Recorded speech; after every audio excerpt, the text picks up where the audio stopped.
Smart FM. Smart Career. Halo Smart Listeners, jumpa lagi bersama saya Tasya Rustama dalam podcast Smart Career di kesempatan kali ini. Tentu kita akan membahas sebuah topik-topik yang bisa mendevelop Anda dan juga karir Anda. Nah, di kesempatan kali ini kita akan coba nih Smart Listeners menggali apa ya hubungannya antara ambisi dengan karir hingga bisa menjadi sebuah kunci agar Anda punya karir yang gemilang. Kita akan tentu saja menghadirkan ahlinya dengan Mas Harmoni Ezra. Halo Mas Harmoni. Halo Tasya. Beliau adalah Director of Power Character Group. Gimana kabarnya nih? Baik dong. Tasya, aman? Baik, aman, luar biasa. Kita ngomong soal ambisi nih. Siap. Mas Harmoni. Kalau kita ngomong ambisi kan di bayangan kita kan pasti kayak orang-orang yang ambisius, yang getol banget terhadap satu hal begitu kan. Baik itu misalnya politikus kah, suka dikaitkan dengan kesana. Atau businessman juga kan, mereka juga butuh ambisi begitu. Nah, sebenarnya apa sih begitu hubungannya antara karakter dengan ambisi? Apakah ada hubungannya untuk bisa mencapai karir yang gemilang? Definitely. Jadi ambisi itu menjadi hal yang sangat penting ya. Itu semangat untuk mencapai tujuan itu ibarat kayak bensin gitu. Kayak seolah-olah energinya nggak habis-habis gitu untuk ngejar apa yang kita mau capai gitu. Nah, tapi jadi penting banget kalau misalkan orang itu ngelihat ambisi karena energi itu kan dirasakan ya. Energi itu nular loh. Kayak ketemu orang gitu. Oh, Tasya ini energinya mulap-mulap ya kayaknya. Dari senyumnya ngobongnya itu kayaknya ketemu nggak ada Tasya nggak rame deh gitu.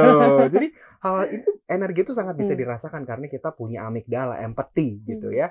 Nah, itu yang penting sekali untuk kita miliki sebetulnya karena terus kalau balik lagi mungkin pertanyaan lebih tajam, bagaimana kita punya ambisi yang berkobar-kobar di karirnya kita atau hal yang kita kerjakan gitu ya. Nah, sebetulnya kalau bicara ngomongin karakter, nggak semua orang itu ekspresi ambisinya ya itu tuh sama gitu. Jadi beda-beda.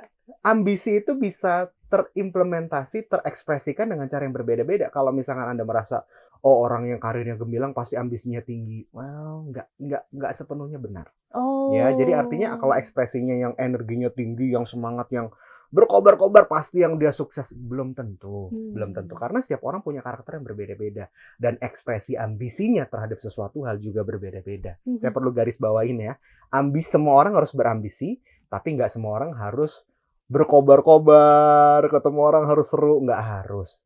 Tapi semua orang harus punya semangat untuk mengerjakan yang dia kerjakan, percaya sama mimpinya. Nah, gitu. Nah, jadi balik lagi, caranya berambisi bagaimana? Ya.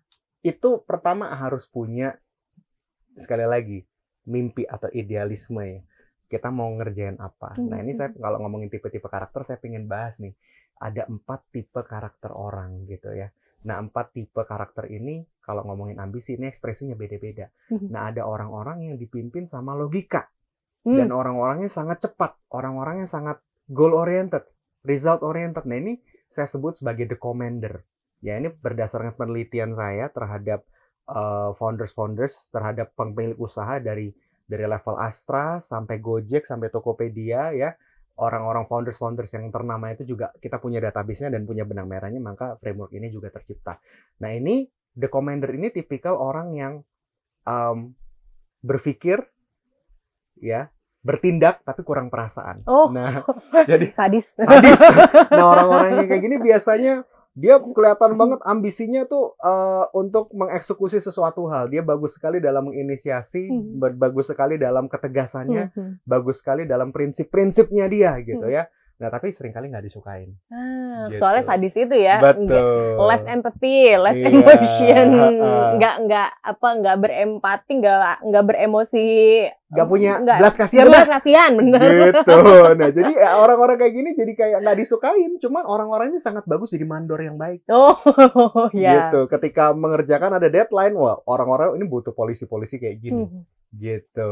Nah, ada selanjutnya itu ambisi untuk excellence ya, ambisi untuk menciptakan sebuah rules and policy, aturan. Nah, ada model yang kedua. Nah, ini tipikal orang-orang yang dipimpin oleh imajinasi. Nah, tapi juga gesit. Nah, ini orang-orang yang berkobar-kobar. Nah, ini biasanya ngomongnya pinter, dia punya keinginan untuk dikenal banyak orang gitu ya, ambisinya untuk populer, biasanya mimpinya punya followers sekian juta gitu ya, subscriber yang banyak. Nah, itu mimpinya, ambisinya biasanya ke arah sana, dikenal orang, dikenal baik. Nah, kalau orang-orang model dipimpin sama logika, rada nggak peduli orang mau ngomong apa, yang penting gue percaya. Nah, itu model-model ambisinya kayak gitu. Nah, kalau orang model yang imajinasi, perasaan, model-model kayak gini, yang dipimpin oleh perasaan dan bertindak, ini penting banget untuk dia disukai. Penting banget dia untuk punya ambisi dikenal baik oleh banyak orang. Citra gitu. diri. Citra diri. Nah, itu penting. Nah, ambisinya di sana. Nah, selanjutnya tipe ketiga. Nah, ini tipe yang dipimpin juga oleh imajinasi juga. Tapi dia kreatif. Tapi biasanya nggak ke banyak orang. Dia lebih ke pasif. Energinya lebih rendah. Nah, dia biasanya idenya banyak. What if kalau begini? Kalau begini bagaimana ya? Kalau begini bagaimana ya? Jadi di inventor kita sebutnya. Jadi dia pencipta. Dia seorang deep thinker, dia seorang suka berfilosofi, dia seorang yang suka berandai-andai. Dan dia biasanya seorang desainer yang baik gitu. Dia seorang pencipta produk yang bagus gitu. Dia orang yang suka ciri-cirinya tuh ngerjain sesuatu hal tuh bisa berjam-jam sambil lupa waktu. Wow. Entah di depan komputer, di depan prakaryanya dia. Tapi ya nggak sama banyak orang, tapi mungkin ruang lingkupnya kecil, mungkin paling banyak 6 orang. Gitu. Nah, ini tipikal ambisinya menciptakan sesuatu hal yang baru, yang original, yang otentik. Nah, itu di inventor. Gitu. Nah, sama yang tipe keempat. Orang-orang yang dipimpin logika juga, cenderung heartless, tapi dia orang-orang yang ambisinya pengen dihargai karena karya dan logikanya. Nah, ini biasanya yang menjadi doktor, profesor, dia yang menjadi, kita sebutnya the specialist. The specialist, ya. Jadi orang-orang spesialis ini tipikal orang yang mempertimbangkan segala hal. Kalau misalnya saya ngelakuin ini yang terjadi, kalau ini saya ngelakuin ini yang terjadi. Dia meneliti segala sesuatu, dia memprediksi segala sesuatu, dia mengantisipasi kegagalan, mengantisipasi banyak hal. Dan dia bisa ngeluarin riset-riset gitu, konsultan. Detektif gitu. Conan masuk nggak, Dik? Nah, itu masuk di spesialis. Detektif Conan spesialis ya. Betul. Thomas Alva Edison. Thomas Alva Edison kombinasi. Dia antara the specialist sama dia the inventor sama the commander. Donald Trump. Nah, Donald Trump itu definitely the commander sama itu the commander banget lah. Berarti ini ya, apa namanya, ada gabungan-gabungan juga ya? Gabungan-gabungan. Jadi manusia biasanya dipimpin oleh 2. Tapi bisa 3 sih. Ada, semua orang punya keempat-empatnya, tapi kadarnya beda-beda. Biasanya hanya 2 yang menonjol. Gitu. Ada nggak sih Mas Harmoni, aku pengen nih jadi yang di inventor aja nih, atau aku pengennya jadi orang yang spesialis aja nih gitu. Kita bisa milih nggak sih? Atau sebenarnya nih diri kita ya gifted gitu? Bisa milih, definitely bisa milih. Wow. Ya. Cuman artinya kalau misal milih, contohnya saya milihnya the commander, padahal gift saya seorang the persuader. Ya nggak akan enjoy. Karena the persuader tipikal orang suka ngelanggar aturan. Dia sendiri yang menetapkan aturan, tapi dia sendiri yang melanggar ya. Itu bisa nggak cocok begitu. Jadi at least kita mesti kenalin natural dasar karakter kita seperti apa. Oh, ternyata saya ini ya, sehingga kita mengambil pilihan kehidupan, ambisinya yang mau yang mana gitu. Makanya keselarasan karakter kita dengan ambisi kita itu menjadi penting. Oke, baik. Saya mau meng-highlight nih Mas Harmoni untuk para business owner atau manajer begitu ya, agar ini karyawan-karyawan tuh punya ambisi yang berkobar-kobar lah begitu, ambisi yang sama agar kita ini bisa sampai ke goal yang sama begitu. Ini gimana caranya? Nah, ini penting ya. Ambisi itu bicara tentang mimpi, ide. Sebuah ide yang menular gitu ya, karena ambisi itu bicara energi. Kalau kita sendiri sudah punya energinya di kepala kita ini kuat banget, itu otomatis transfer. Ini sesuatu yang magical ya, sesuatu yang kayak nggak bisa dijelaskan dengan kata-kata saja, tapi kayak kalau kita ngelihat orang bermimpi besar tuh kita juga kayak ikut semangat nggak sih? Iya sih, benar. Nah, makanya kalau misalkan kita sendiri juga dari leader, kita sebagai business owner, sebagai manager juga punya semangat yang berkobar-kobar tuh nular. Itu terimpartasi sampai ke tim kita sampai ke orang-orang sekitar kita, bahkan atasan kita juga. Nah, ini penting banget, makanya kalau misalnya kita punya sesuatu hal atau keyakinan terhadap ide yang kita pegang. Nah, jadi kegelisahan itu menjadi, ya contohnya ide itu sebuah kegelisahan ya. Ini nggak boleh begini nih, harusnya ada cara yang lebih baru. Nah, kata kuncinya biasanya gitu. Ini harusnya begini. Kan sekarang kan begini kondisinya, harusnya sekarang begini. Nah, itu sebuah kegelisahan yang biasanya orang beresonansi. Nah, jadi resonansi hati ini itu didasari sama biasanya kegelisahan atau mimpi besar gitu. Kayak, ayo kita sama-sama mencapai target. Kalau mencapai target kita ke Jepang bareng-bareng. Nah, itu juga nular semangatnya gitu. Nah, jadi aktivitas-aktivitas yang kita kerjakan itu biasanya harus ada reward ya. Ambisi kita tuh disetir sama reward, sama sistem, sama punishment. Kalau misalnya salah, gagal ada punishment-nya, ada takut nih kalau gua nggak tercapai, ada efek jeraknya nih gitu. Nah, tapi juga ada yang dari internal nih, yaitu kegelisahan tadi. Kegelisahan dan keyakinan bahwa ini cara yang baru yang saya yakin bakal bisa berjalan nih. Nah, jadi gabungan antara dua itu. Jadi keyakinan yang lahir dari dalam diri karena kegelisahan internal, ya. Ini kan ada susah nularnya nih. Bener. Ya nggak bisa. Saya mau hire orang punya kegelisahan, waduh, susah. Ini terlalu idealis. Nah, tapi yang paling gampang untuk menciptakan ambisi yang kuat ya itu biasanya pakai punishment and reward. Pakai hadiah atau hukuman. Pakai hadiah dan hukuman. Ya. Oke, di antara para jenis-jenis orang yang berambisi ini, kan pasti ada titik-titik di mana ini kayaknya kurang deh. Contohnya tadi, the commander. Orangnya sadis. Ini gimana caranya agar, ini kan nggak disukain begitu ya, Mas Harmoni, dengan karyawannya atau dengan bawahannya atau dengan rekan begitu. Karena kan orangnya straight banget. Mau ini ya ini gitu kan.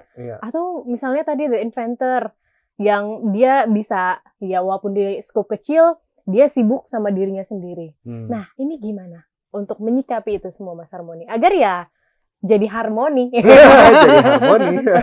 Well, ini penting banget makanya untuk perusahaan-perusahaan, leader, managers melakukan assessment ya. Sekali lagi ke Instagramnya kita kayaknya lebih gampang ya. Sekarang ngeceknya Instagram bukan website aja ya gitu ya. @powercharacter itu kita kontak aja kami, nanti kita bisa lakukan pemetaan dalam tim Anda. Ya, pemetaan organisasi pun juga bisa, kesehatan perusahaan pun juga bisa. Sehingga itu langsung ketahuan nih. Oh, Anda tipe yang tipe 1, tipe 2, tipe 3, tipe 4 gitu ya. Kalau Anda tipe commander segala macam. Dari situ nanti kita lakukan namanya apa? SMP. SMP itu apa? Sinergi Mapping Profile.